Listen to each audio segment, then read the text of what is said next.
Hey there, you wonderful listeners. I have a question for you. Do you want to make a podcast? Well, Spotify's got a platform that lets you make one super easily and then distribute it everywhere and even earn money all in one place and for free. How can you beat that? It's called Spotify for Podcasters. And here is how it works. Spotify for Podcasters lets you record and edit podcasts right from your phone or computer. So no matter what your setup is like, you can start creating today. Then you can distribute your podcast to Spotify and everywhere else podcasts are heard. Video podcasts are also available on Spotify. And when you want to take conversations with your fans to the next level, there are Q&A and poll options available, and those are the best way to get them talking. With Spotify for Podcasters, you can earn money in a variety of ways, including ads and podcast subscriptions. And best of all, it's totally free with no catch. Ever since I've discovered Spotify for Podcasters, it has made doing my shows like the Steam Machine Podcast, Yabs Pod, and the JRPG Report much, much easier to do. Like being able to just go on there, record them, upload it, boom, it's done. I don't have to pay for a site service to host or anything like that. It's fantastic. So I highly recommend that you give it a try. Download the Spotify for Podcasters app or go to www.spotify.com/podcasters to get started today. Welcome to the Steam Machine Podcast.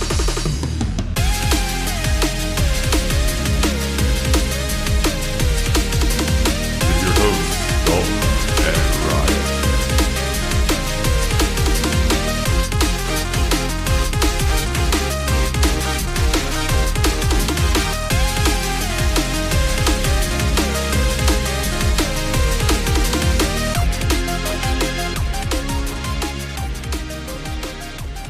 Hey everybody, welcome back to the Steam Machine Podcast. My name is Dalton, and joining me as always is my good buddy. This is Ryan.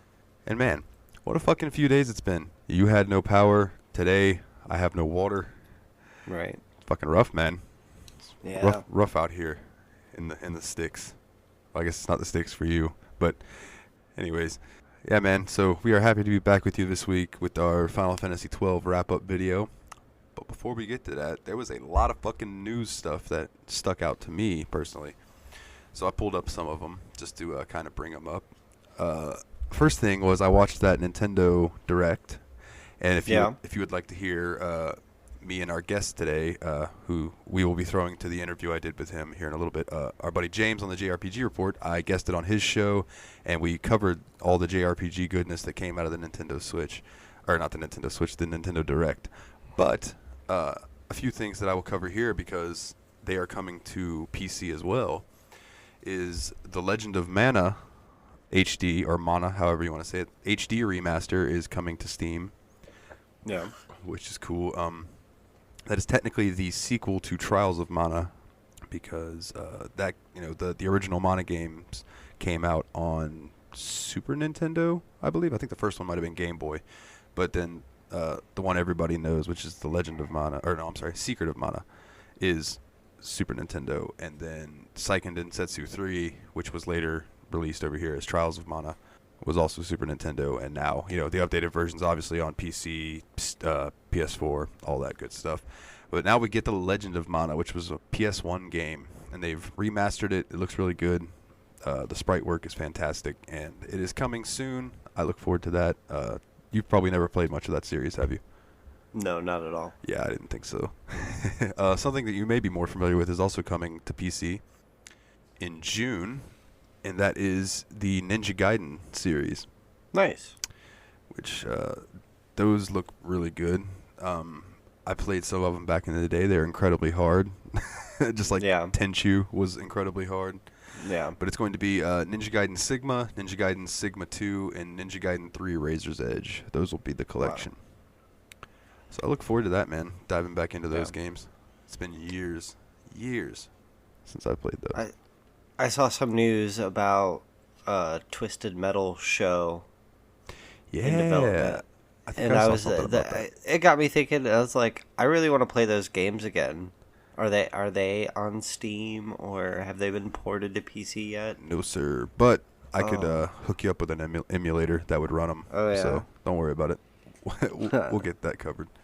Right. Maybe that could be a Patreon thing. We'll emulation month or something, and we'll just have a game that we play over the course of the month that we emulate Yeah. So we could talk about how well it is, and I don't know. But that way on Patreon, like, not everybody will hear it, so maybe we won't get hit with a fucking cease and assist. Yeah, maybe. But yeah, that show apparently is being made by the people who did Deadpool.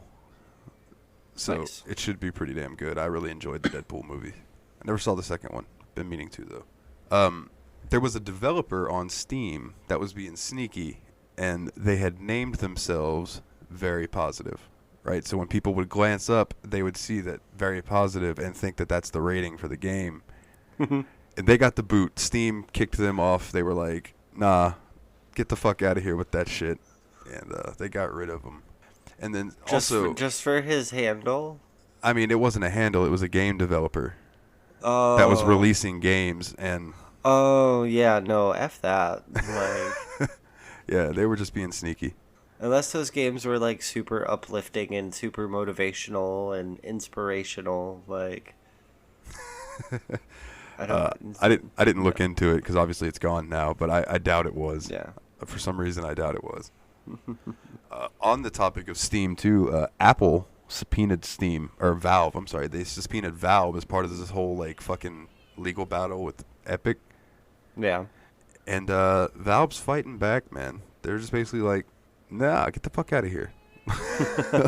Like, don't bring us into y'all's fucking conflict. Yeah. Y'all handle your own shit. What else did I see? I'm getting all this from PCGamer.com, by the way. So if anybody wants to go and read up more on these articles, feel free to. A game that's on our list and I have loved for a long time, No Man's Sky. You are now being able to tame alien creatures and keep them as pets. Yeah, I saw that, and I gotta reload it up. I've missed so many of the past few updates. I really gotta get back into it. They're also adding to where you can breed them and make new creatures and things like that, which is pretty sweet. Nice. Like, what a game that has become from the launch, where people were just so distraught. I'm waiting for them to get to the point where they start having, like, season events where there's going to be, like, one season, like, a galactic war breaks out in the galaxy that you're currently in, or, like, you start seeing updates where, like, some planets are just giant metropolis planets. It's, like, just one giant city and shit like that. That would be pretty sweet. They have something kind of like that where there's, like, community event quest things where you can get a special currency for doing that stuff.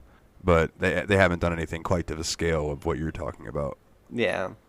But Fortnite does a pretty good job with those, like, season-long events. Like the Marvel event they did and shit like that. So I could see something similar adopted for No Man's Sky. Yeah, as long as they keep adding things that keeps the game interesting, people are going to keep loving it.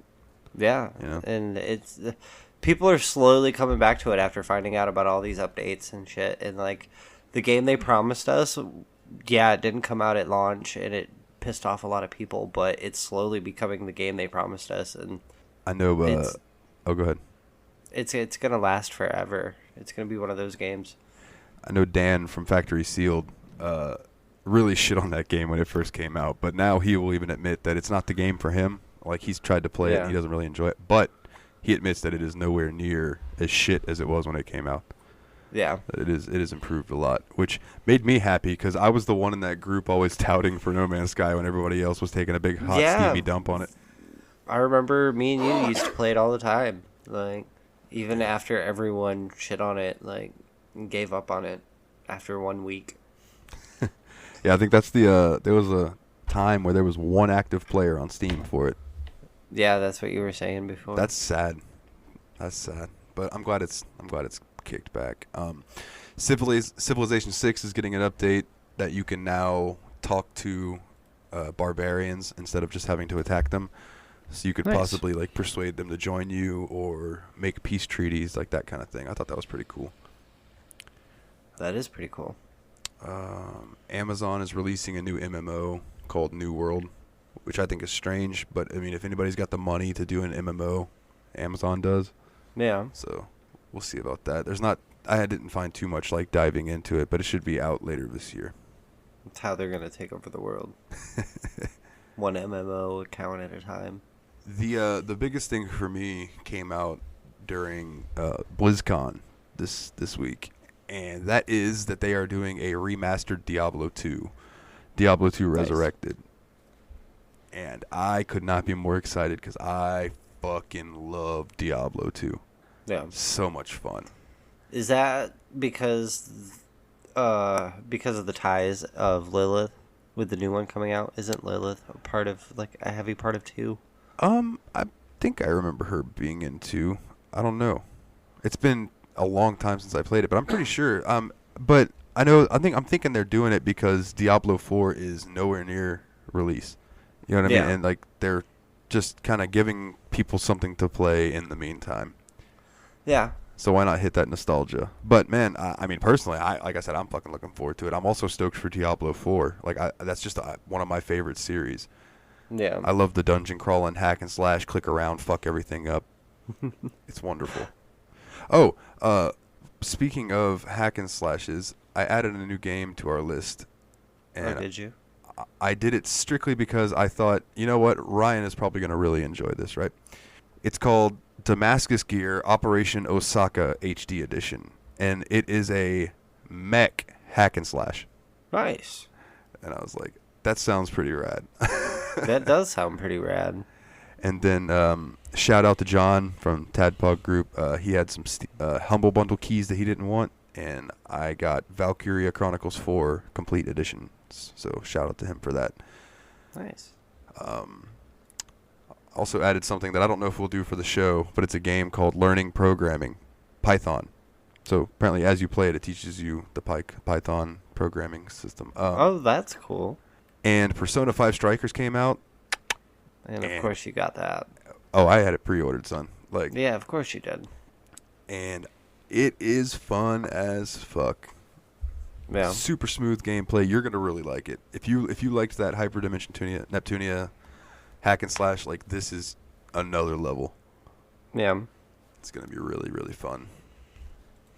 Nvidia is releasing a new graphics card, by the way. I brought this up to Dave last night when we were all playing Valheim, which I will get to Valheim in a second because we need to talk about Valheim.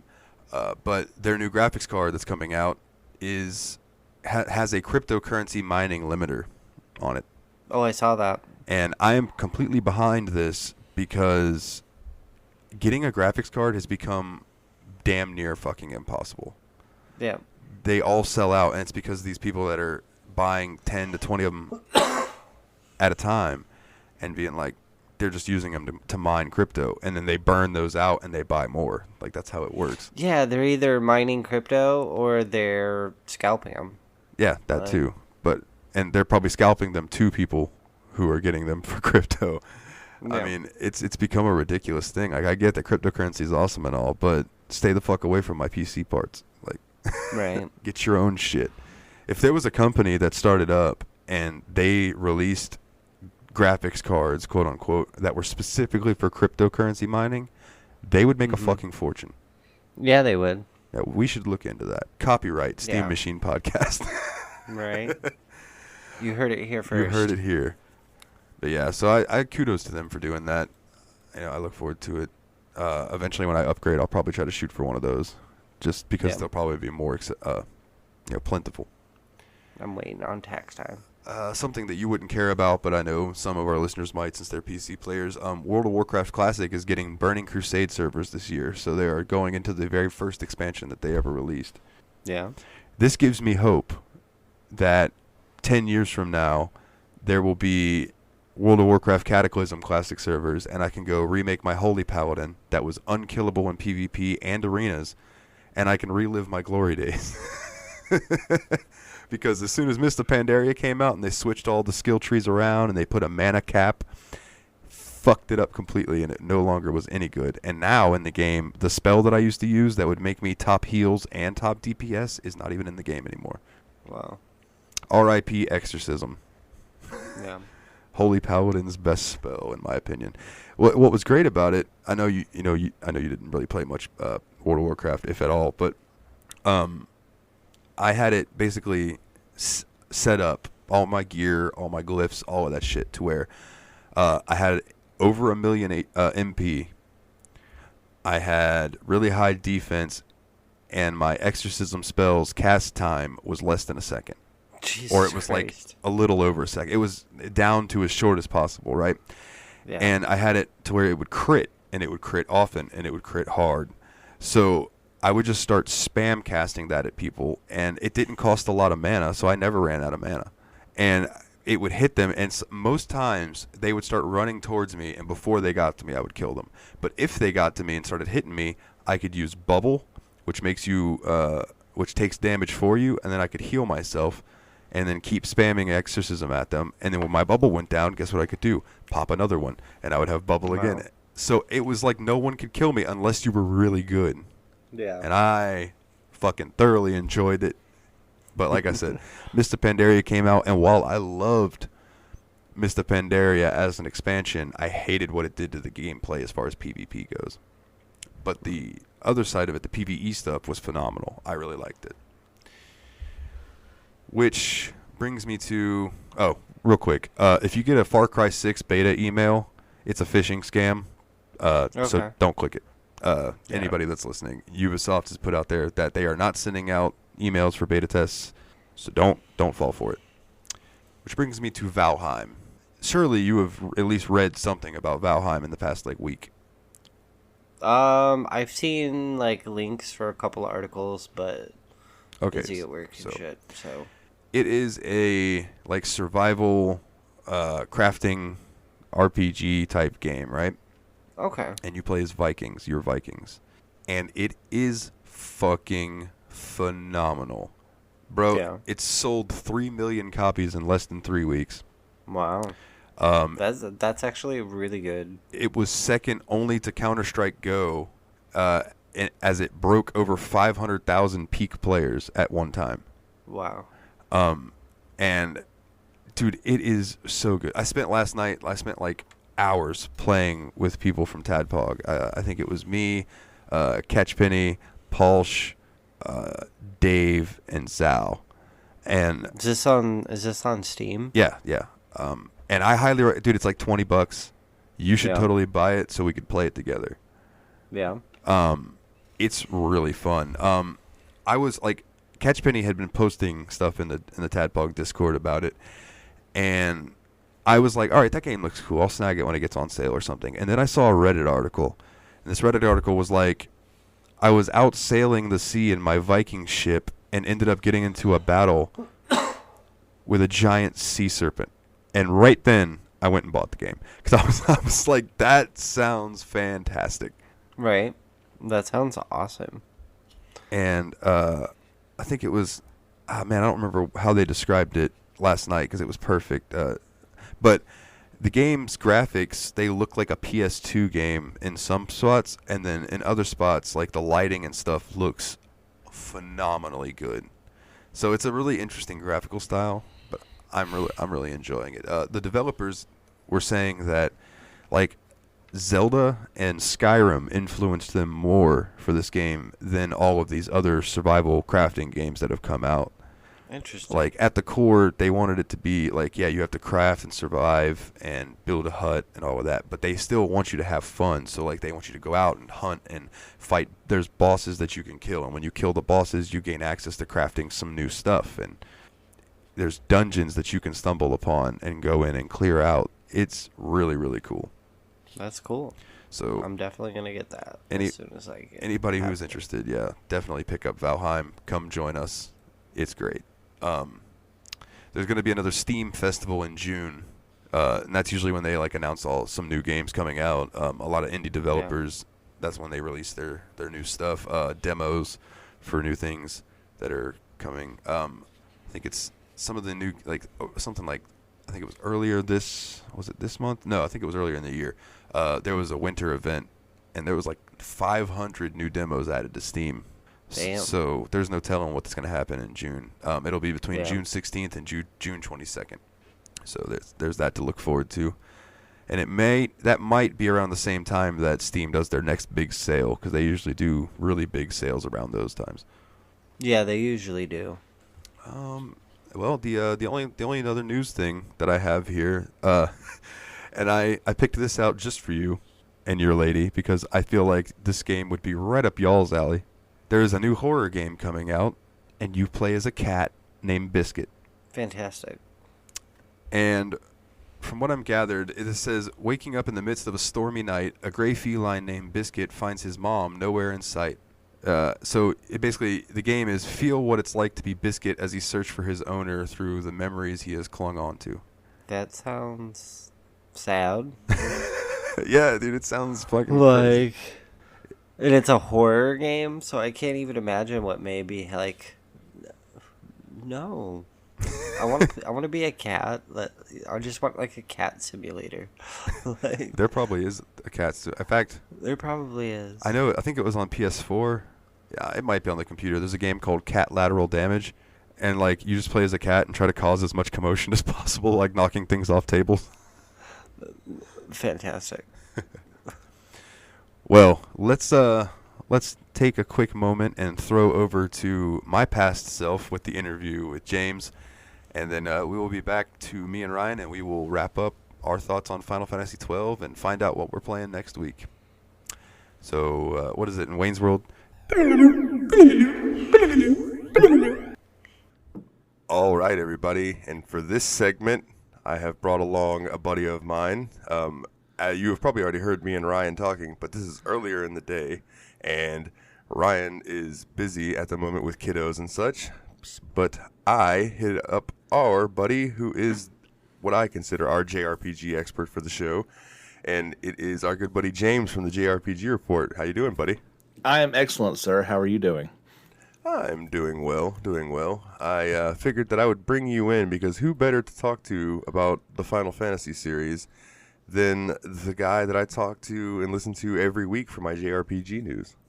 Well, I appreciate it. I'm sure there's a million people that you should probably talk to, but I will gladly fill the void for you. Yes, and let's go ahead and get your show plugged, man. I know everybody's heard me mention it before, but the JRPG Report, awesome podcast, comes out weekly. Always get my JRPG news from there, and I always make sure to try to plug you on the show if I talk about things that I heard on the podcast. You do a YouTube stream, correct? Yeah, and I appreciate it as always, buddy. We in addition to the weekly podcast, I'll make a video version for YouTube. But yeah, anytime there's any JRPG trailer that comes out, I steal it and I repost it on YouTube for everybody to see in one place. But yeah, I do nightly streams. So like right now we're playing through Atelier Ryza 2 and we're nearly at the end. But then when Persona 5 Strikers comes out, earlier this year we did Royal and, just whatever.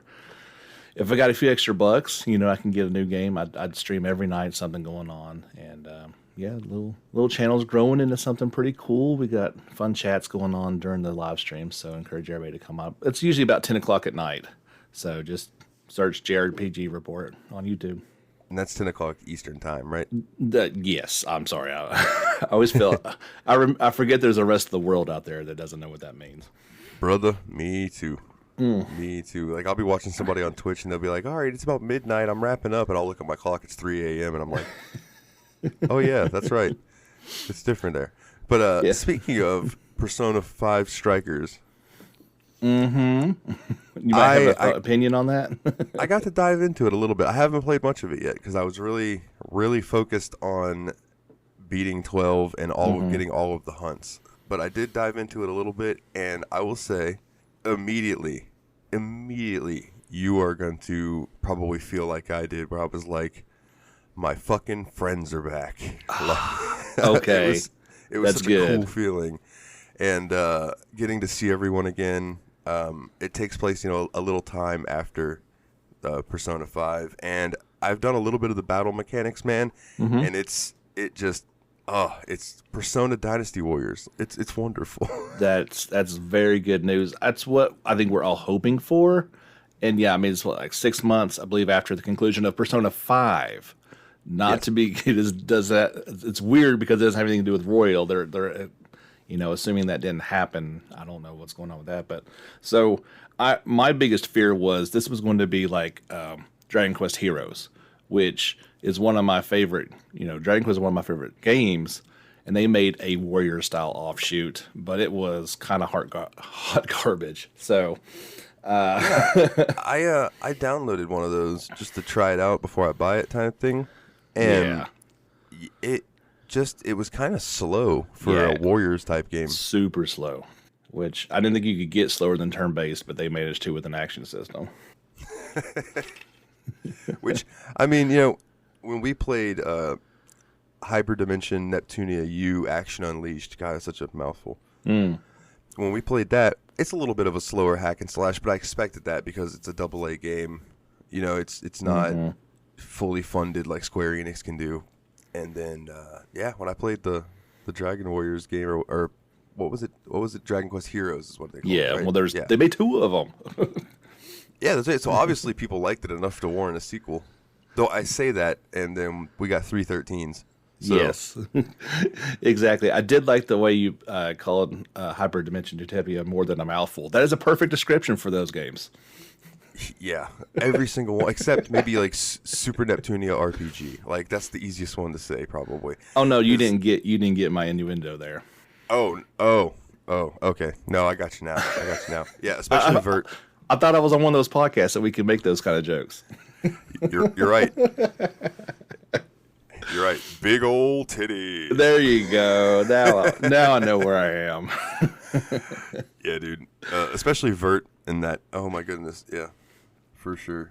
And one of the funny things, I know you don't have much experience in them. One of the funny things in that game is Noir, Blonde, who represents the Nintendo series. They always get on her for not having that much of a chest, but she tries hard, right? Aww. Which I always equate it to like GPU power.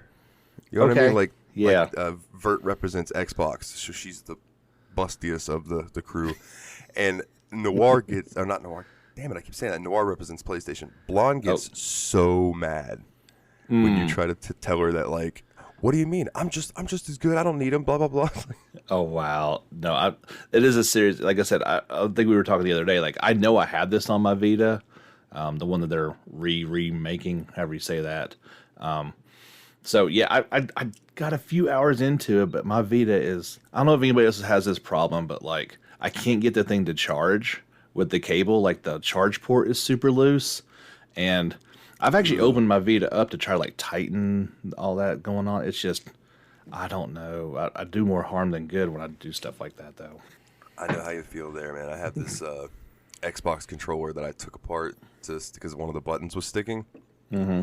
And when I took it and I pulled the faceplate off, like all of the buttons fell out of it. So I then had to put it all back together, and I got it to work. The controller still sticks a little bit, but not as bad as before. That's not good. That's not what you want to do. I ended up just ordering a new controller because I was like, well, this is the last time I spend $20 on a controller. I'm going to actually get one that's decent. You get what you pay for. Exactly. Now, going back to something that I had said earlier, because with there being 313s, now obviously we're going to eventually dive into those for the show. And I think I only own the first one, so... if I don't like it, I'm not going to spend the money on the other two. But please, I'll save you some money. Don't. But whenever I wrapped up 12 last night, I was like, this could have been a game that would have been better expanded than 13, in my opinion, from what I've played of 13. Absolutely. I mean, of course, they made the DS offshoot, but there was more stories that could have been told in a world that people actually cared about and wanted to visit. Yeah. Yeah, and honestly, it probably won't happen anytime soon, but in my lifetime, I would love to see this get the 7 remake treatment, because I feel like there's so much room to expand on the story, because there's a lot going on with the Empire and then the Resistance, and it never really fleshes that out deeply. No, that could have been a complete side story that would have been great to explore. Yeah, for sure, man. What was your first experience with 12? I'm glad you asked, because that's where I was going to go with this anyway. So, obviously you're talking about the Zodiac Age, which is its perfect form.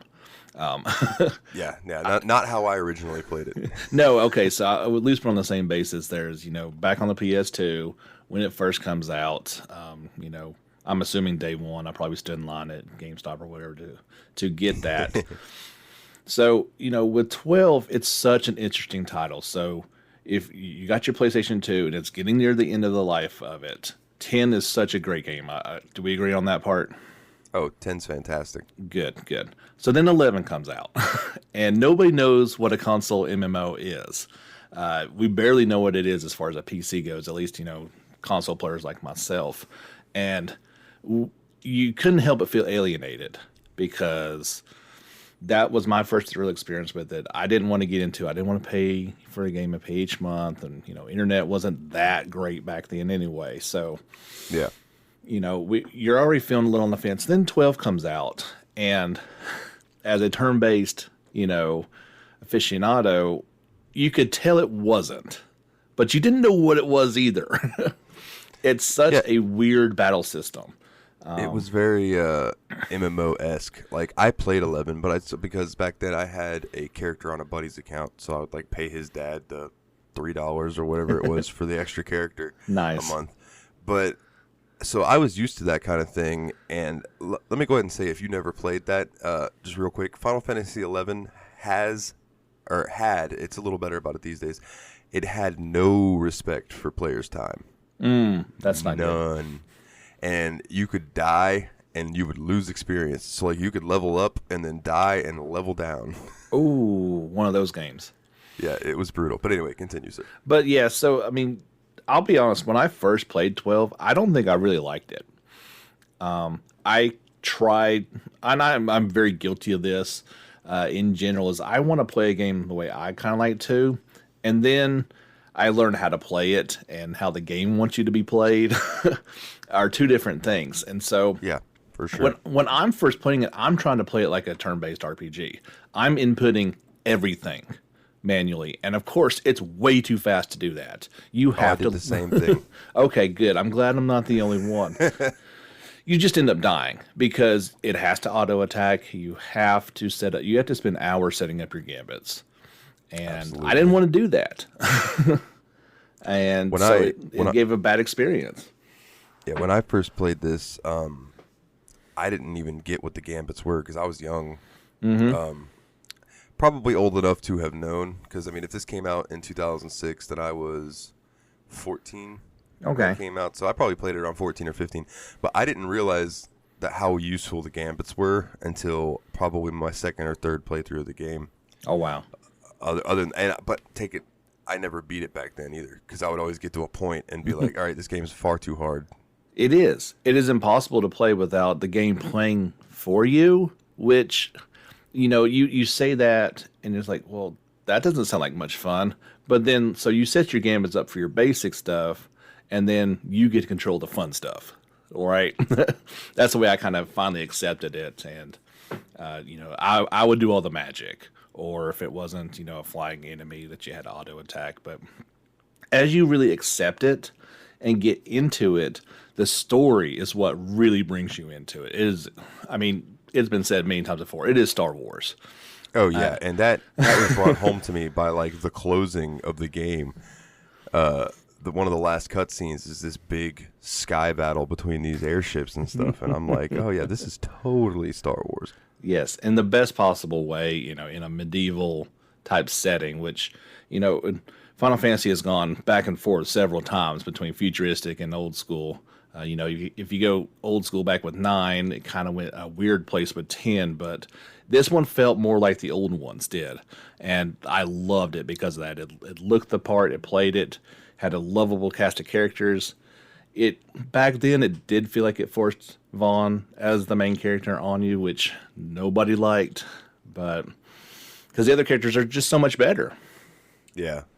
Now, I liked Vaughn growing up. Now, these days, or when I played it this time, I could take him or leave him. I knew that his place in the story really isn't an important one. He's kind of just there. Yeah, he's kind of just the facilitator of the beginning of it, I guess. I read some article that was saying that Vaughn and Pinello were actually shoehorned in after they had come up with most of the story because they wanted the kids of Shibuya and Akihabara to have a relatable character to play as, so they created the younger characters. So they gave him a couple street rats. Yeah. I can see it. I mean, if you just get the 4, if you take those 2 out and you just got 4, that wouldn't be enough. So, and, and you talk about a game with 6 playable characters by Final Fantasy standards, that's pretty small. Yeah, absolutely. But one thing I like is that this game went back to some of the earlier Final Fantasies. I'll use the word tropes, but I don't mean that in a negative connotation. Of having political intrigue and a very political-based story, where it seems like some of that has been lost in certain of the Final Fantasy games. Like, I don't think 10 was very political. No, it was more religion-based. Yeah. And then 13, I really don't know much about 13. Like I said, I played a little bit of it on PS3, but that was about it. 12 to me felt like 6 in terms of, your empire, your resistance, royalty, how they all mingle together with, regular everyday people. So in my mind, and that's probably why I ended up loving 12 as much as I did, because 6 is my, second favorite game of all time. I recently added 6 to the list. Oh. Yeah, so I'm excited to finally, or one day, dive into that. One of these days. And I don't know how that's going to work. Playing it as a 12-year-old on the Super Nintendo with those graphics is one thing. Playing it as a whatever-year-old in 2021 with those graphics may not quite have the same pull.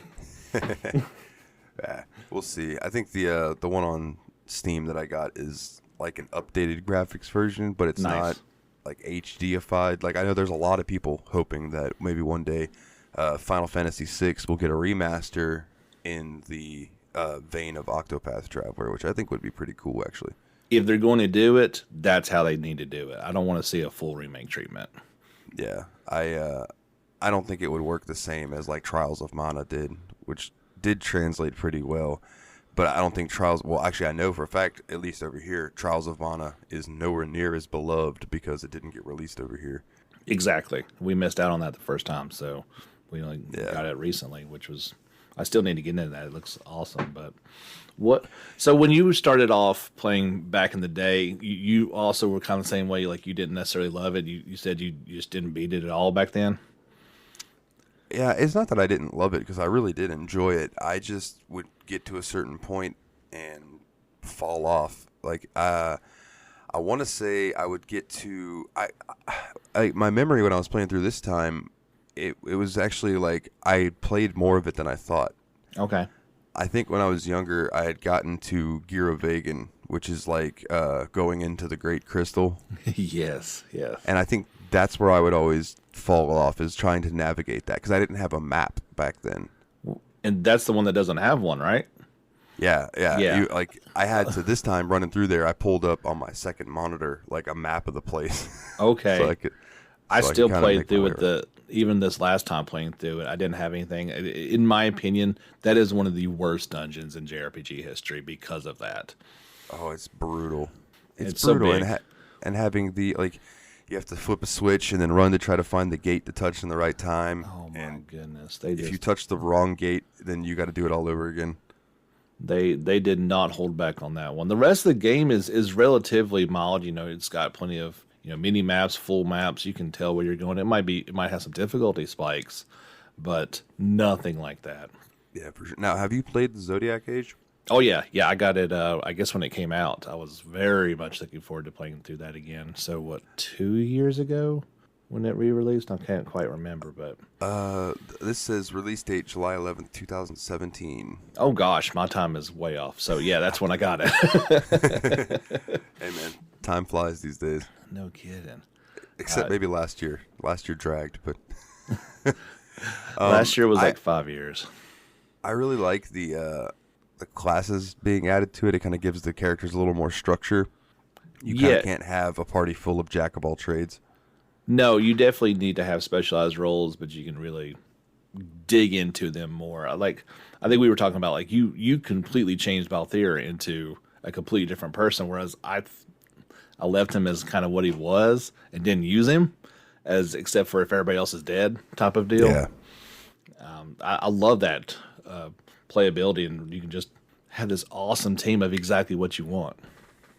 Yeah, to put it in perspective, that last fight with Vayne before he does his transformations and stuff, took took me. Well, actually, I'll put it this way. I beat Vayne, and then I beat Vayne turning into Nethicite Vayne thing, and then I beat that cannon all in about 5 minutes. Wow. Yeah, you definitely were doing something right then. Yeah, well, all my characters were max level. Gotcha. I had all of their license. Okay. Like, I spent a lot of time grinding. No kidding. I was nowhere near that. But I had it in my mind, determined to beat all of the side quests and no, not the side quests. I'm sorry, the hunts. Mm-hmm. I tried to do all the side quests, but I started too late and realized I missed half of them. Okay. Because this is one of those games. It's like if you don't talk to everybody, you're gonna miss quests because they don't. There's no exclamation point like, "Hey, this person has a quest for you." It's not like that at all. No, some of the hard. And I remember when I was playing it, I didn't get to do some of the hunts. Like you were talking about Ultima. Was it like a rank 6 or something? Yeah, way up there. Way up there. Whatever it was, I could not. I was able to beat the game, but I couldn't beat like the top ranked hunts. So you definitely went above and beyond on the leveling hub. Yeah, the last hunt that I did was Yasmat. Okay.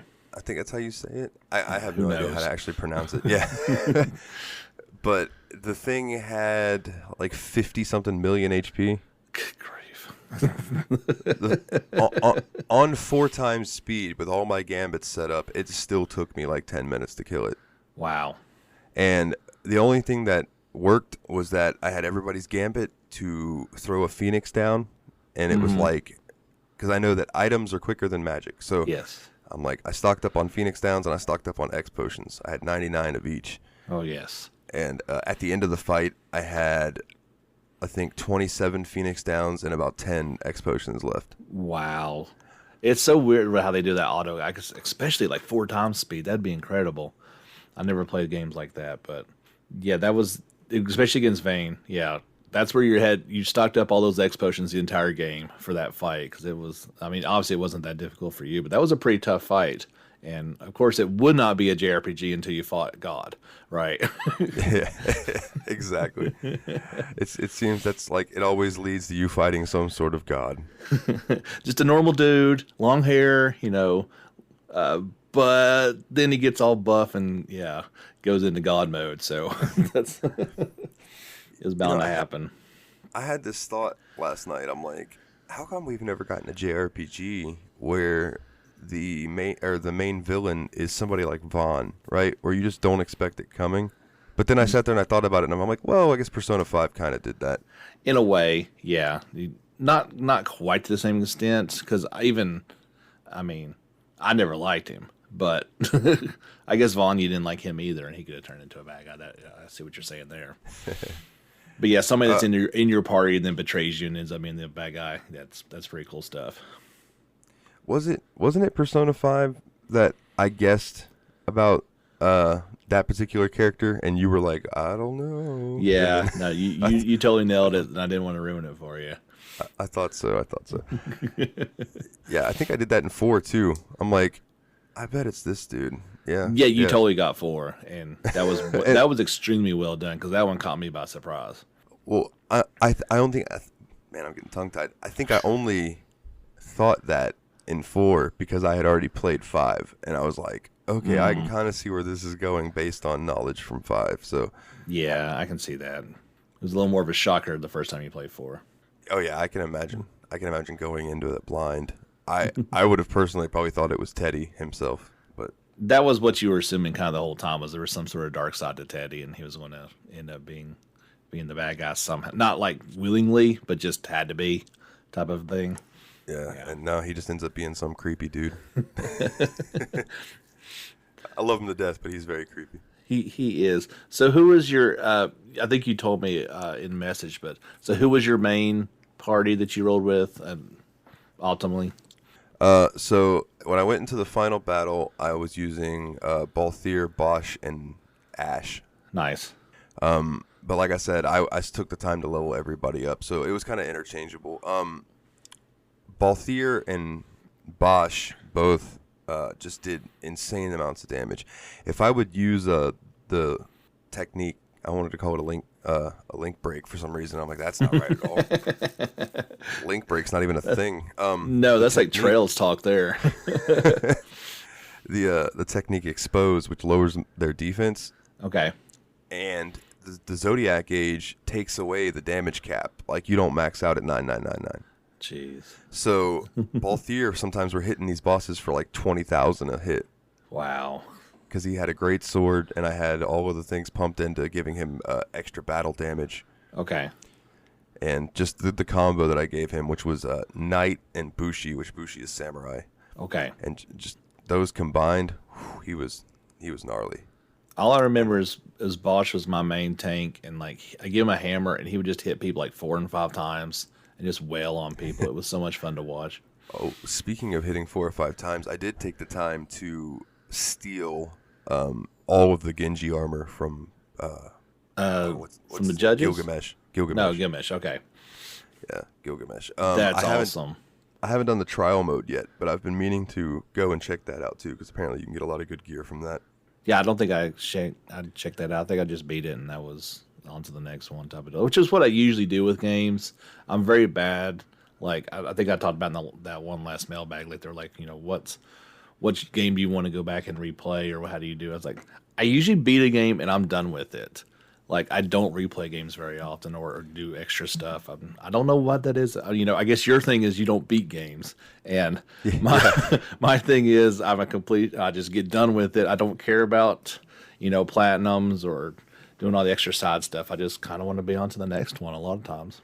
Yeah, I can't say I blame you. I think it's Eric from Factory Sealed says that too, that like, if he plays a game and he beats it, then he's like, well, I'm done with that. Even if DLC comes out, he's like, well, I don't really know if I feel like going back and playing that. I mean, it would have to take, I guess, special DLC to get you guys to go and play another round of it. Yeah, I mean, there's a few of them that I have. Obviously, with Zodiac Age, I played the game again, so it's not like it's impossible. But I don't know. It's just something as us as gamers. Usually I've got something, coming in the mail, another game and where I stream them now, it's like I almost need to do that. I guess it's a weird thing. I don't like being feeling like forced to do something, but that's what I want to do as well. Yeah. Well, I mean, dude, if it's what you enjoy, you know what I mean? Like, and I don't know. It is enjoyable. Like, you've even popped on there a couple times to the comment. There's always some crazy conversation either about the game or JRPGs, or we get off topic every once in a while, but it's kind of fun just sit there relaxing at the end of the night and talking with some, like-minded individuals. Yeah, I think last time I popped in, people were discussing Dark Souls. Oh, yeah, I banned them all immediately from the room.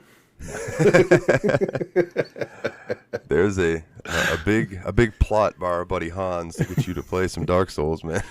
It's going to be one of those Let's Play torture segments, I believe, but it'll happen one of these days. Like I said, once I get the PS3 running, I've got, which one is it? Not Dark Souls. What's the other? Demon Souls. I've got it on PS3, so I could do one of those type of deals. Just got to get, all the things working right. I've heard that Demon Souls is even harder, so I wish you luck, good sir. Sweet. That's exactly what I want to hear. Yeah, that's the game that started it all. So, if you had to say, besides JRPGs, what are some of your favorite Western RPGs? Because I know we've got a bunch of those on the list too. There's one. Oh, okay. What is it then? Is Dragon Age. That's the only other series that I really care about. I got in with 2 and Origins, and then Inquisition, right? Yeah. Nobody expects to smash Inquisition. Exactly. I adore the storytelling in those games. The battle system is pretty good. I wouldn't say it's great, but like the choices that you can make in those games, in particular with the last one, the graphics are phenomenal as well. But that's it. Like, I want to get in. I've got Witcher 3, so it's going to be one of those eventually that I do. But I could care less about any other Western RPGs. Yeah, I know you're not an Elder Scrolls fan. I will say, dude, The Witcher 3 is phenomenal. If you like good storytelling, whenever you finally decide to chip into that, I think you'll really enjoy it. I never heard a single person talk ill of it, and I know it's not connected. They're based on the books, but I did watch the Netflix series and loved every second of that. So I can only imagine. So good. That was such a good show. It really was, and they really need season 2 to come out as soon as possible. Yes, please. I've been waiting with bated breath. But yeah, man. Dragon Age is really, really good. I also the first one that I played was 2. Okay, yeah, that was and then everyone I think it's really good too, and that seems to be like a decisive opinion on the internet. Is people love it or they absolutely hate it. Really? I thought the division was with Inquisition, that most people didn't like it. There's that too. Everyone they compare them both to Origins, and it's like, I don't know, game series evolve over time, and from what I played of Origins, it's fun, but I thought that the combat in 2 was way smoother. Yeah, it was. You know what I mean? But I think people were upset because a lot of 2 takes place in one big city. Okay, yeah. You know, whereas like the other games, you're exploring different regions and stuff. I get that. I didn't like any one more than the other. I enjoyed them all pretty equally. Of course, I was back on PS3, so we're talking. It's been a while, but yeah, no, I really don't. Is there any other ones you would? I mean, I know you're an Elder Scrolls guys, but that's not going to happen. So. Well, I'm curious if you like Dragon Age. Did you ever give Mass Effect a try? I did not. I like Mass Effect and Fallout, like those shooter hybrid games. I really have no interest in. Like I won't even play like Valkyria Chronicles. So that just doesn't do anything for me. It's funny you mentioned that. I just had a buddy of mine give me Valkyria Chronicles 4 because he had an extra code for it. Okay. So I've heard that game is worth giving away, so that might be why. It's a possibility. The other ones were much better from my understanding. I like the art style. The art's beautiful. I love it too. Other than that, I really don't know much about it. But no, I don't like. I think I tried Fallout 3 for about 5 minutes and was shooting things and body parts for damage. Like, nah, not for me. It's not for everybody. I'll give you that. Some Western RPG. Well, I think it's a Japanese-made game, but it's like a Western RPG. Have you tried Dragon's Dogma? Yeah, oh yeah. I don't know if you. I guess you haven't heard me gush about my love for Dragon's Dogma. I guess I have not. Yeah, I played it on PS3 and then bought it again on PS4 and loved it. That game is so much fun. Yeah, I have enjoyed the time I put in with it on PS3. Another one of those games that I never beat, but it's because I would just roam around and kill stuff. And I remember the fast traveling system being very much a pain in the ass in that game. It was, yeah. You and your pawn out there just roaming around for ages. It gets dark and it gets scary. Like, I love those type of games where you really get that sense of danger. And very few games, I think, are able to pull that off. Yeah, absolutely. And when you have a giant troll coming at you and you have to climb up him to kill him, yeah, it could put you into some danger. Yeah. Oh, go ahead. I was going to say the only knock on that game is it is a bit fugly, but I like the gameplay enough to where I don't care. Yeah, I'll give you that. It's got some weird character animations to it, especially like when you're recruiting other people's pawns. Like some people just make them look absolutely ridiculous. But that's part of the humor. I mean, just the textures are a little bit muddy at times, and a lot of browns, and just not the best looking game ever. But I never held that against it. Yeah, but it's not something I would have expected from Capcom really either. Not at all. No. Some other RPG, Fable is really good. The Fable series, although I'm sure you've had to have played at least one of them, right? I think it was Fable 2 when I had an Xbox for a minute, and that actually was a lot of fun. Like breaking into people's houses and getting arrested. That's always good times. Yeah. I'm used to being allowed to just have free reign in people's houses and loot them, and now people call the cops on me. I don't understand.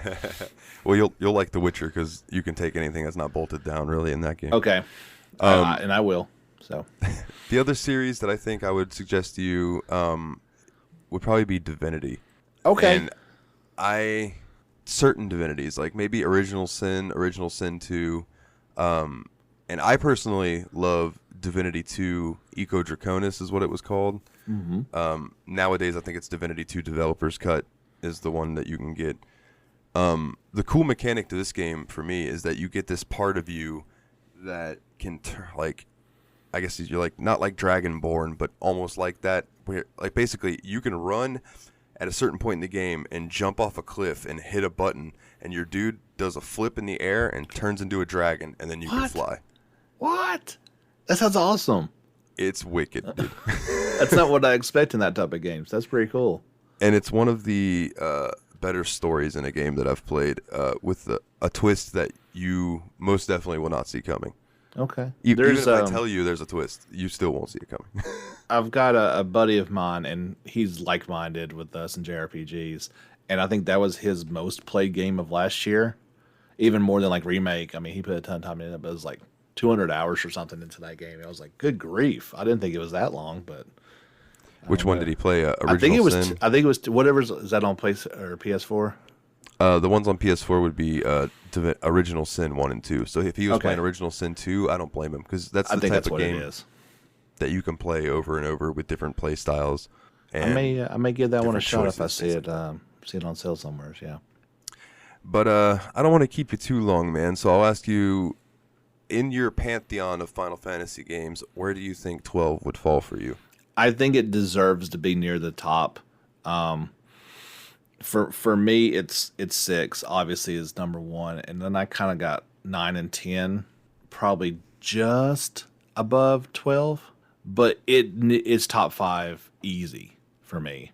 Like I said, it surprised me so much because I did not like it at first, and the more time you put into it, and the more you allow the game to play how it's supposed to be played, it is a romp. If you got to get over the auto attack stuff, and that was hard for me to do at first.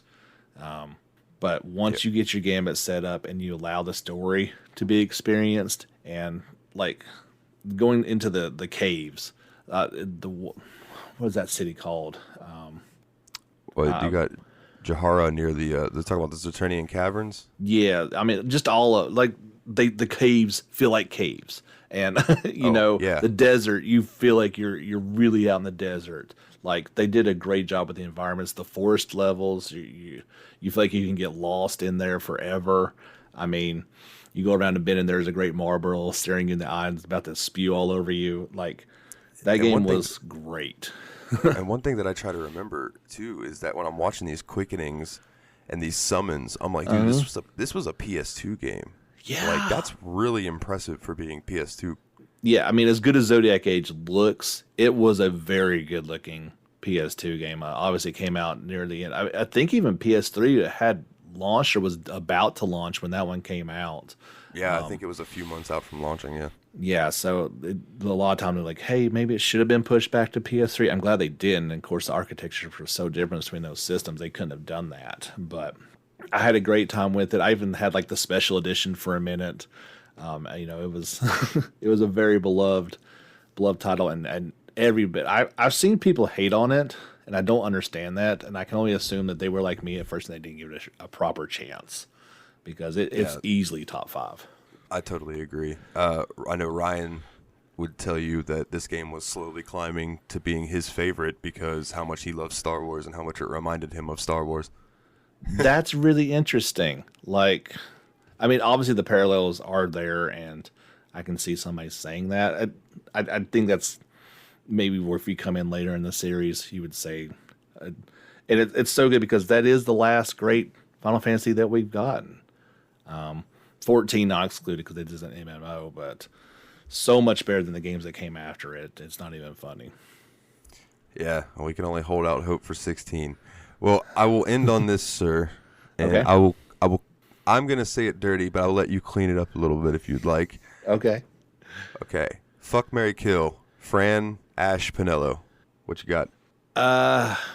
Okay. Rephrase it. How do somebody I need to get rid of?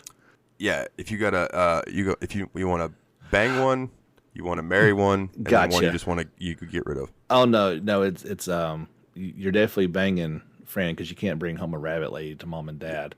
And Pinello was definitely the homebody that you'd settle down with, and Vaughn, who cares? True enough. But I thought Fran was a great character. The more she got like loosened up, it was like, wow, I'm glad that they brought like a different race into the party, and they give a whole different experience. Yeah. I was really excited for people who were big fans of 12 when they added Vieira to the Final Fantasy 14 races. Mm-hmm. Absolutely. The only issue with the Vieira, and then they added the Hrothgar, which are basically like Kimahri's race from 10. The only problem with them is a lot of helmets like don't work with them, so like they just don't show the helmet animations, and you can't really change hairstyles for those characters. So you'll see Vieira and Hrothgar in the game, but you don't see them as often as you would see the other races because people like to what they call glamour, make themselves look cool.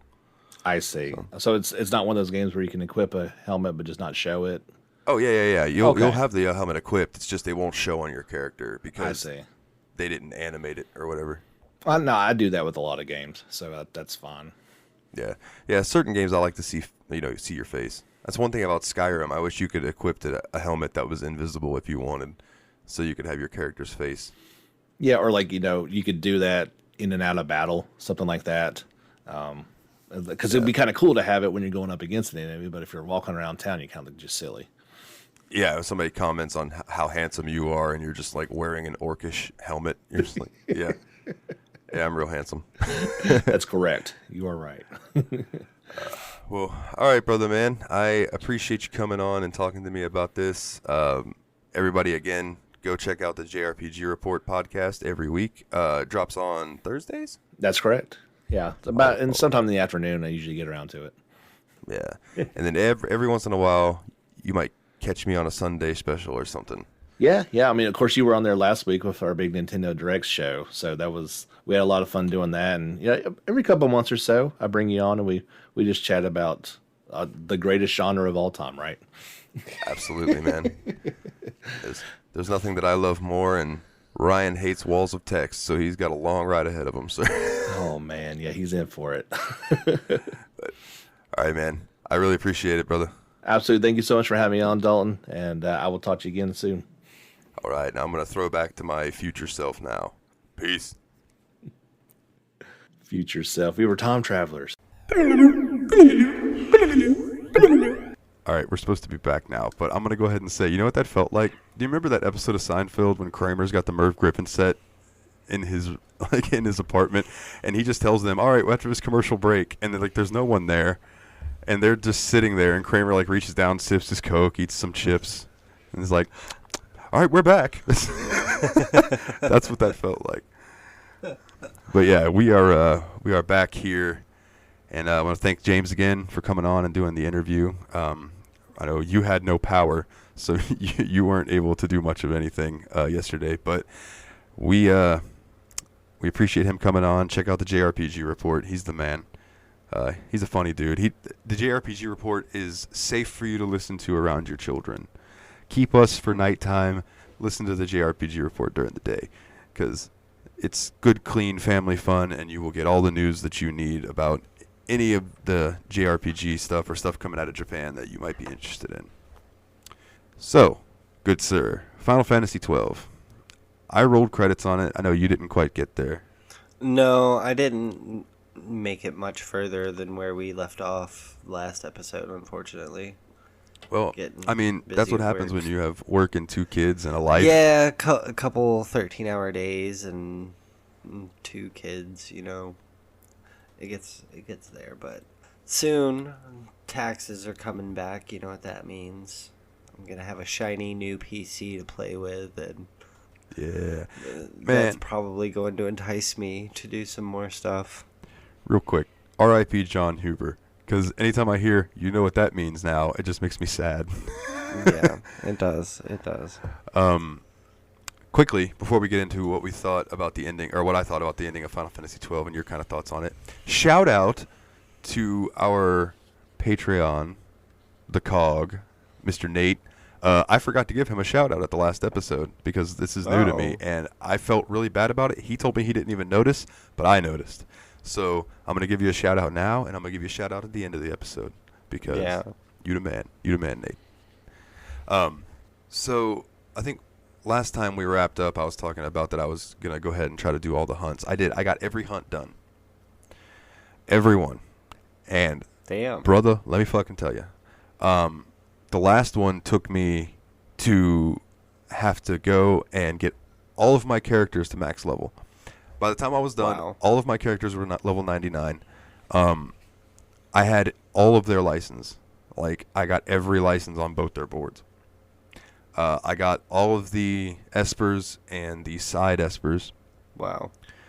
Or not side espers, but the optional espers. I had them all, and I did all of the hunts. The final hunt is called Yasmat. I know I talked about this with James, but the listeners can bear with me for a minute. It's like Yasmat. And, dude, this thing had, I think, like 56 million health, 53 million health, something like that. It had its life bar, and then it had, like, 30 life bars under it. Jesus Christ. So, that fight... Now, I had my gambits set up to where I wasn't worried about it. Like, as soon as somebody died, the other two, one of them was throwing a phoenix down and getting them rezzed immediately, right? So I had a YouTube video up. I think I was watching Chris Davis on YouTube do like a review of Elder Scrolls or something. I don't remember, but it was like a long lore-filled type video and gameplay. And I put it on 4 times speed and just let the game play for that boss fight, right? Mm-hmm. Over 20 minutes. Wow. On 4 times speed. Wow. It took for this boss to fucking die. And a couple times I had to reach over and grab the controller, and because all of my people had died, so I had to switch somebody in and then get some resin going, so then I had my people back up.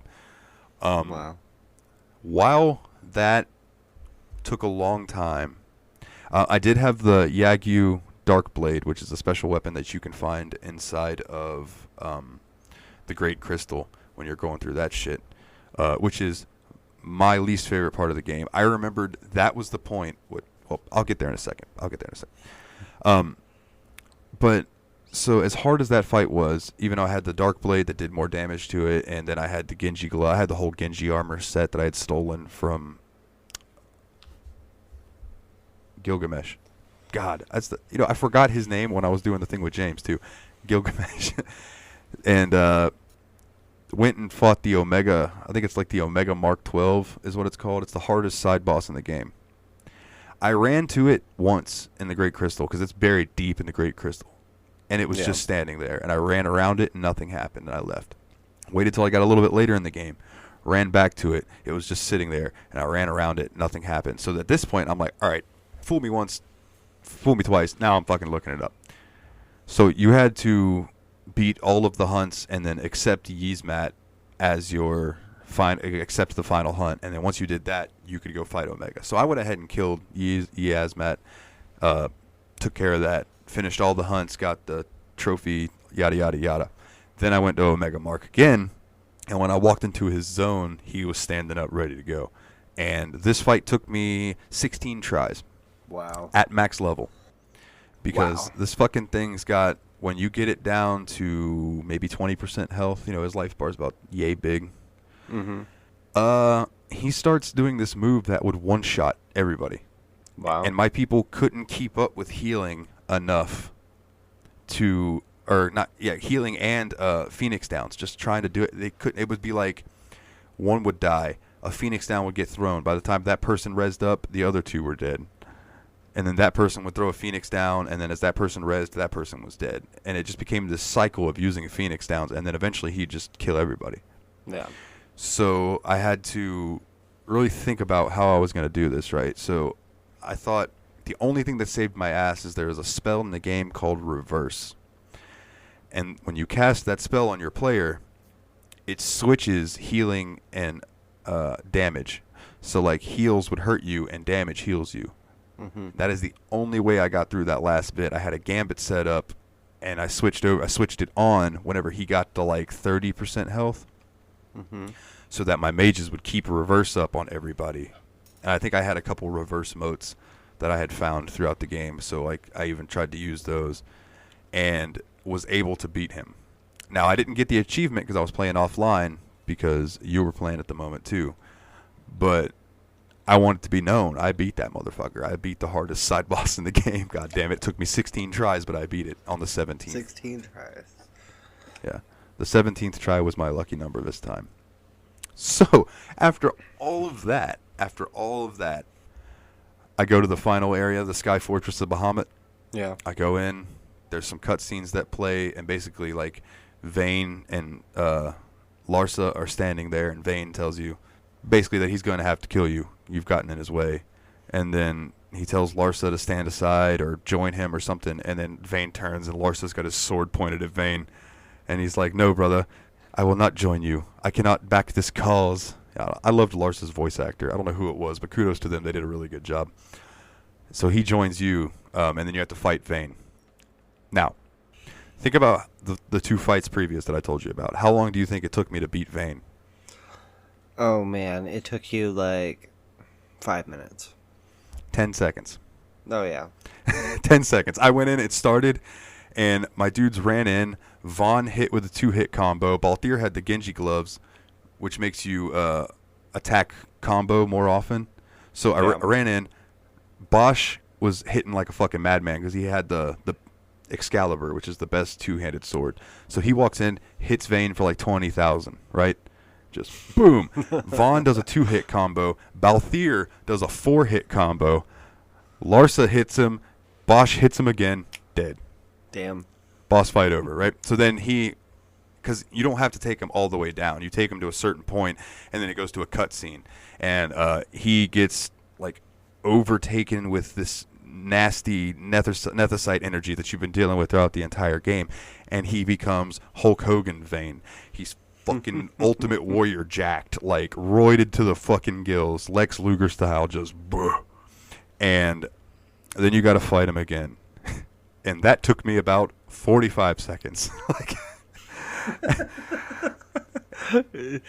You can write him up all you want.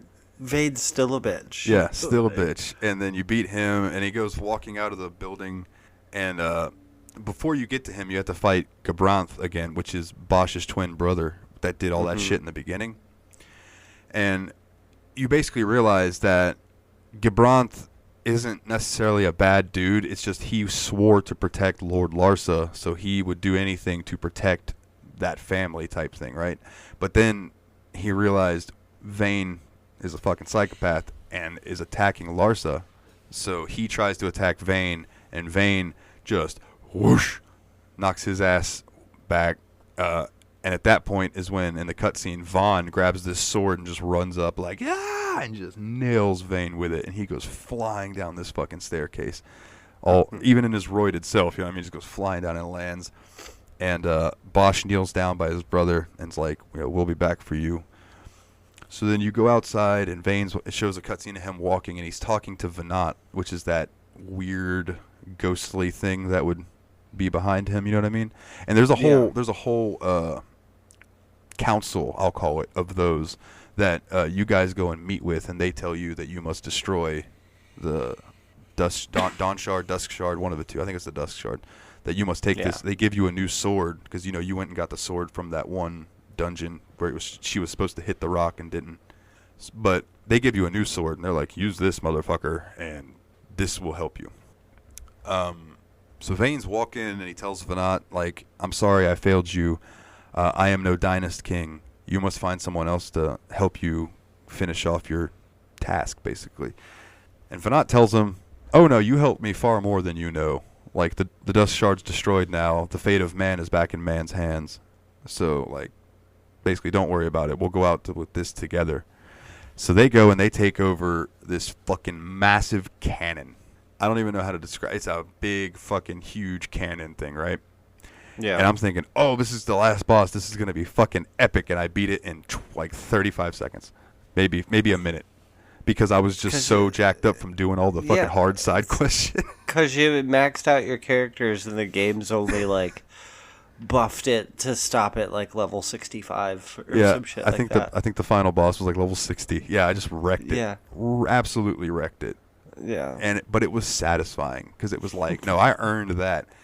I didn't cheat. Yeah, you did by doing all of the hunts and all the side quests. Yeah, you earned that. Yeah. I would like to, spoiler, you would like to keep this on the list because you want to beat it at some point. I'm cool with that because I would like to replay through it and not miss all the side quests that I did miss because I missed a bunch before I started paying attention to them. Now, the hunts are separate. You can do those at any time. But there are side quests that if you progress too far, in the story, you miss the you can't complete opportunity. them. You can start them, but you won't be able to complete them. Wow. In fact, there was one side quest with the one you said was Kitten. Mm-hmm. I got all the way to the last part. If I had to talk to her one more time, I'd have completed her quest, but I never got a chance to because I had gotten too far before I started it. Wow. So there's that. But the ending cutscene is really, really a cool one. Very well animated. Bosch has taken over Galbranth's position in guarding Lord Larsa, who is now, presiding over that. Now that Vane's dead, he now is the ruler of the Empire. And you get the idea that the Empire is a much nicer thing now that Larsa is in charge. Like, he's not bloodthirsty.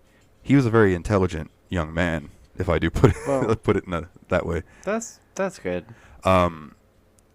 He gets a letter, or the letter, like everything that you're hearing is supposedly a letter that was written to, I don't know if it was Larsa or Bosch from Pinello. But Pinello is just like, it's been a year since everything happened, or 6 months, and everything's back to normal in Rabanastre like it was before the war and before her parents died. Everything's back to normal. And she's got some tattoos on her arms of like these flower-looking stuff. It looks badass. And I'm like, where was that during the rest of the game? Like, she looks cool as shit, right? Right. So her and Vaughn are still there. They said that they were taking care of the Strahl for a while, which was the airship. Mm-hmm. And she said, but then we went in there one day and it was stolen. And then there was this floating crystal with a note. And unfortunately, one of the mods I was using to up-res the game made the captions not work. So I didn't get to actually see what the translation was of this letter. Yeah. But it was implied that she was like, well, I guess you can't really steal it if you're the owner, huh? So, like, Balthier and Fran just, like, came and got their ship and left. Right? But they were, like, they trained Vaughn to be a sky pirate. They were all going to go meet together. Vaughn's now got his own little airship. And it shows Bosch reading the letter because Lady Ash misses him very much. He becomes a baby sky pirate? Yeah, so, and I think there's a love thing between Bosch and Ash. Yeah. So it shows Bosch holding this ring. I think it was him holding this ring. And then he goes over to talk to Larsa, and then it flashes over to Ash, and she's standing there in like her royal get-up, and she opens her hand, and there's a ring in her hand. So it made me think, oh, okay, there's probably a connection there. And that's basically the end. It's a happily ever after, right? So really cool ending. But my opinions on the story is that I hope in my lifetime this game gets the same treatment that Final Fantasy VII is getting right now, where they're doing the remake, but they're fleshing out more of the story. Like, instead of the remake of Final Fantasy VII being the entire game, it's just Midgar, which is like part of one disc. Yeah. Because I think the story in 12, while being pretty good, and it reminded me a lot of Star Wars. And I mean, dude, there was an airship battle at the end of this cutscene that looked straight out of the Clone Wars. It was fucking awesome. But I think the story could have been fleshed out more. Like, why was the Empire hated so much? I think we touched on that a little bit last week. Like, why, like, or, go deeper into the stories of the characters and stuff. Like, I just hope that eventually that this game will get the credit that I think the credit is due for it. Because this game's an outlier for a lot of people. Yeah. A lot of people don't look at this fondly. There's a lot of people who think that this is the game that started the death of Final Fantasy. You're going to be waiting a while for a remaster of a remaster. But I don't know why. Like, people start, like you are saying that, people online are saying this was like the start of the death of Final Fantasy. Like, from where I did get into this game, I really enjoyed it. I thought the storyline was actually really good. Like, yeah. And, it's a thing where, and I know James would be upset to hear me say this, but, like, turn-based works, and I love turn-based games, don't get me wrong, but games have to evolve. I guess the exception for that would be Dragon Quest, because that game has been the same formula for years, and it's fantastic, I'm not going to lie. Yeah. But Final Fantasy chose to go a different way, and I think that that really divided the fan base. And my response to that is, if you want to play Final Fantasy games, then keep playing them. If you want to play a turn-based RPG, go play Dragon Quest. It's the same company, same quality. They're both fantastic series. It's just, what are you looking for? Yeah. 12 is a great game. I would put it up there. It's like a single MMO. It's like a single player MMO. That's what it reminds me of as far as the battle style. No, that's definitely like what I got from like the very beginning of the game. I'm like, oh, this plays like an MMO. But yeah, they took things from 11, I think, which was their first MMO, and just took ideas and put them into this, and I think it worked really well. I do. Combat got repetitive to me at the end, but I think it's because I was so high level that it was just more of a nuisance to run into fucking monsters than anything. Yeah, you're like, God damn it, this again? It's like grinding through Pokemon after you've already gone through like all the gyms and you have to hit the old routes again to complete your Pokédex. Yes. Oh my God, bro. Speaking of, now, listeners, I'm going to trust you right now because I would like this not to get taken off the internet, but Fit Girl has been releasing repacks of Switch games bundled with a Switch emulator. Oh. And they work. And it's fucking cool. Like, I was playing Pokemon on my PC and it was rad. And it runs pretty smooth too. Like, there's obviously it's new, so like there are some graphical issues here and there. Especially usually in cutscenes, like they'll kind of be glitchy, but the gameplay itself seems pretty fucking smooth, and I'm enjoying it. All of the games that I've gotten, and I'm not just saying this, all of the games that have been out there for download that I have gotten are games that I actually own. Yeah. Just to avoid any issues, you know what I mean? In case they come up, but Animal Crossing is another one that works, and even though I won't be able to go visit other people's islands, like I didn't do that much anyway.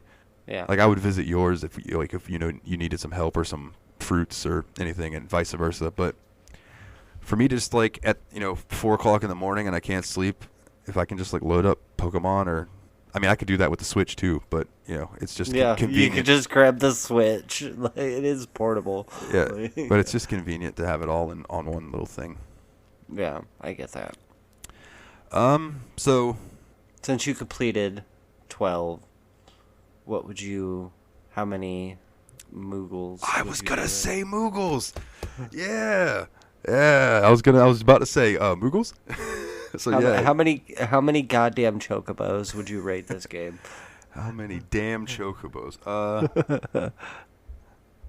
I'd give it 8.5. 8.5. 8.5. Room for improvement, but damn good. Yeah, no, that's essentially what I would say. From where I'm through the game, I'd probably put it at like a 7.75. Yeah, I really I liked the ending cutscene. I thought it was a heartfelt little ending, and that definitely knocked it up a half a point for me. Because some games' endings just kind of fall flat. You know what I mean? Don't really answer much. And now, if that's the theme of the game, then whatever, that's all good. But I don't know. But I do want to touch on the Great Crystal, because you didn't get to it. Now, that is the point in the game on the PS2, back when I was young, that I would always get up to and say, you know what? Fuck this, and quit. Because it is a giant dungeon with multiple rooms and paths, and it's real easy to get lost. Yeah. And this time, I did use a map, and that's how I was able to find everything I needed. But without the map, that's one of the worst fucking dungeon designs I've ever seen in my entire life. And that's why this game is not a higher rank, is because that particular dungeon sucks so much dick. And that's the place I ran in there 3 different times trying to find Omega, and like, God, and getting there's a pain in the ass. And then once you get there, you have to go through all these fucking tunnels, and you have to go to certain areas to hit a switch, and then you have to run back to the gate that you need to touch in the time limit that they give you for the switch to be on, and there's might be 2 gates, and you have to decide which one you're going to open what path you want to go down. Dude, it's hardcore. Absolutely. It's fucking terrible. But everything after that was cool. Pharos was cool. Hunting XII in there was pretty sweet. I think it was Pharos. No, that might have been the... No. Yeah, it was in there. Because it had the levels. And then I did everything to go down to the very bottom and fight the Shade Seer, which... That was interesting. It was a boss fight where it summoned the last 4 hunts that you had killed. Wow. So, like, all the elite hunts, they summoned those. You had to fight them one by one and then fight the Shade Seer. It was pretty intense. But by that point, it was not bad for me because, you know. What if you had to do that last hunt all over again? Do what? If it's something like the last 4 hunts, it was the very last hunt. Oh, no. That was This was the one before. You had to beat this one to be able to accept Yasmat. Yeah. And the story of Yasmat was cool because it was like Monteblanc, the guy that runs the guild, was just like, this thing killed my master. And the group of us split up and haven't been together since it killed our master. And no one's been able to destroy this thing. So you go out and do it, and then it's like it brings together all these Mughals that haven't been together in years, and they all thank you for avenging their master and stuff. It was a cool little scene. But yeah, man, that wraps up Final Fantasy 12 for now. For now. I'll leave it on the list for you, sir. Now, we need to sort out what we are playing next.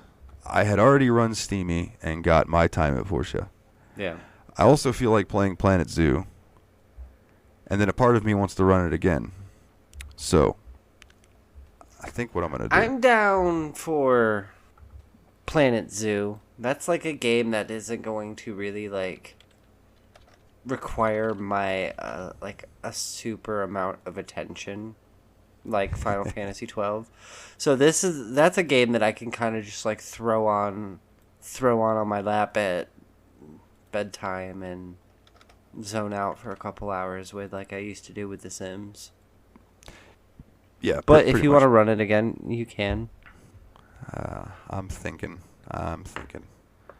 Because we could play My Time at Portia, but I'm just like, I don't know if I feel like playing that right now because I'm already doing Valheim with the group, and it's like a crafting game and then another crafting game. I don't want to craft myself out. That's all. Oh, Steamy says... Another crafting game. No, he actually said Red Dead Redemption 2, but you can't play that yet, so let's run that one more time. No, not yet. God, it really wants me to play that. That's the second time that's come up already. Yeah, it has. Okay, you can't play that one either. God damn, it's picking all these games that have high graphical things, and I'm like, no, we can't do those yet. Planet Zoo it is. Yeah, let's just do Planet Zoo, because it picked... let's just do Planet Zoo this week. And then next week we will see if Steamy will be a little nicer to you, particularly. Yeah. So yeah, it'll be Planet Zoo. I look forward to that. I installed that last night and was just like, man, this could be a cool game for the week because I don't think we've really covered anything quite like that yet, and I could use something relaxing. Yeah, for sure. I've been having a rough time lately, so yeah, it'll be fun. Shout out to Nate once again, my man. He is our first COG member of the Patreon. And that reminds me. Next week, we're going to do another Patreon episode. And I put it out there that I would like to do a Q&A segment as part of that. So I think I posted it on the Facebook and the Discord and on Patreon itself. If you would like to leave anything, ask us about ourselves. Any it doesn't have to Q&As or any like stupid internet challenges you want to see me or Dalton suffer through. Okay, let's preface that. Internet challenges to do with maybe food because I don't want to put Gorilla Glue on my dick. Yeah, food challenges. But yeah, for sure. You want to see us do a one chip challenge and then try to answer a quiz about a game we both love? Like that would be fun. That would be fun. Maybe bring Corinne in to ask us the questions while we suffer. Right. Other than that, man, just shoot us some questions. You want to get to know us, things maybe about our lives. It doesn't necessarily have to be about gaming. So hit us with whatever, man, and we will touch up on that on the next Patreon episode, along with whatever else we decide to do for it. And, I guess I'm going to go ahead and plug this. I released another new album, if anybody would like to get it. It'll probably be the last one for a while. It's 24 songs, $10. NileTheNightmare.bandcamp.com. I really enjoy it. I've listened to it 3 or 4 times, and I'm thoroughly satisfied with it. So there's not a song on there that I'm like, maybe I could have left that off, which has happened on some of the other ones. But I really enjoyed it. So if you're interested, check it out. You can listen to some of the tracks for free on the album, on the site. And if you decide that you like it, that might help me fix some of the problems in my kitchen, so that'd be rad. Patreon.com/The Steam Machine Podcast. If you want to hop over there, that would be cool too. We do content strictly for that, and I'm going to try to start uploading some more stuff on there, even if it's just me and I have a thought and I get on there and rant about it while Ryan's at work. And he's welcome to rant about something as well and throw it up there, or just get on there and talk. Might start doing maybe video and putting it up there, but we'll see. We'll see what the demand is for that, because I don't think anybody's mentioned that yet. That was just an idea that I had. Yeah. If you would like to find us on social media, you can go to facebook.com/Steam Machine Podcast or twitter.com, and it is Steam_podcast. I had to think about it there for a second. I always think about when like twitter.com, you could just, or the Twitter app, whatever, Twitter. Find us on Twitter. Yeah. Don't have an Instagram, but thinking about starting up one. Don't know quite what the hell we would post on there, but it's just more social media to get out there. I have given up on uploading YouTube for right now. I will get back to that eventually. That is just very time consuming. Very time consuming. And I think that's about it, man. Thank you to all of our wonderful patrons. You guys rock. Yeah. Thank you, guys. And next week, Planet Zoo. So let's go see what we can build, man. Let's right. also see if we can maybe wreak some havoc. We'll see what goes. We'll see. All right. Well, that's it for this week's Steam Machine Podcast, man. We love you all. He's Ryan. I'm Dalton. And as always, take it easy.